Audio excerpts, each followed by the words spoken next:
When you combine the authority, the trust, and the perks of an Amazon listing with my approach and the persuasion elements that I know for consumer psychology, this is how you can get results like this. Pay attention. This is one of our businesses of us selling on Amazon.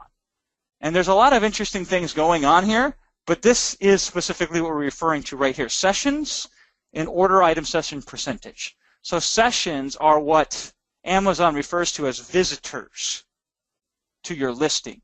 And order item session percentage is the conversion of visitors who turn into buyers.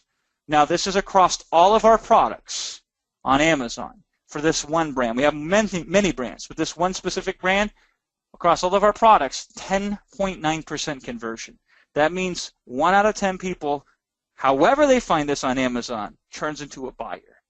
If you don't know anything about conversion rates, that is unheard of. For mass marketed, no targeting, just put it up on Amazon and see what you can do. 1 out of 10. That's because of the Amazon listing and how we position it more than anything.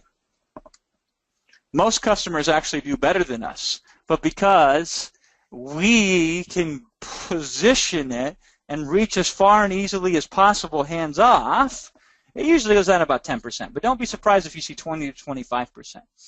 An Amazon listing, if you really want to do an Amazon listing right, here's what you need to focus on. Images, title, features, descriptions, and search terms. So when we talk about images, this is what we're referring to on Amazon. When we talk about title, we're talking about this. When we talk about features, we're talking about this. When we talk about description, this is the thing that if they scroll down, this is what they see.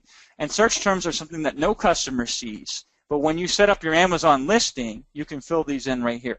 Most sellers, by the way, don't even fill them in. Actually, the technical process of setting up an Amazon listing is ridiculously easy. Once you sign up for Fulfillment by Amazon, you'll have what's referred to as a Seller Central account that you can log into. In there, click on Inventory, click Add Product, upload your images, fill in the forms, specifically product name, product features, product description, and then, of course, the search terms. And that's it. You're ready to rock and roll.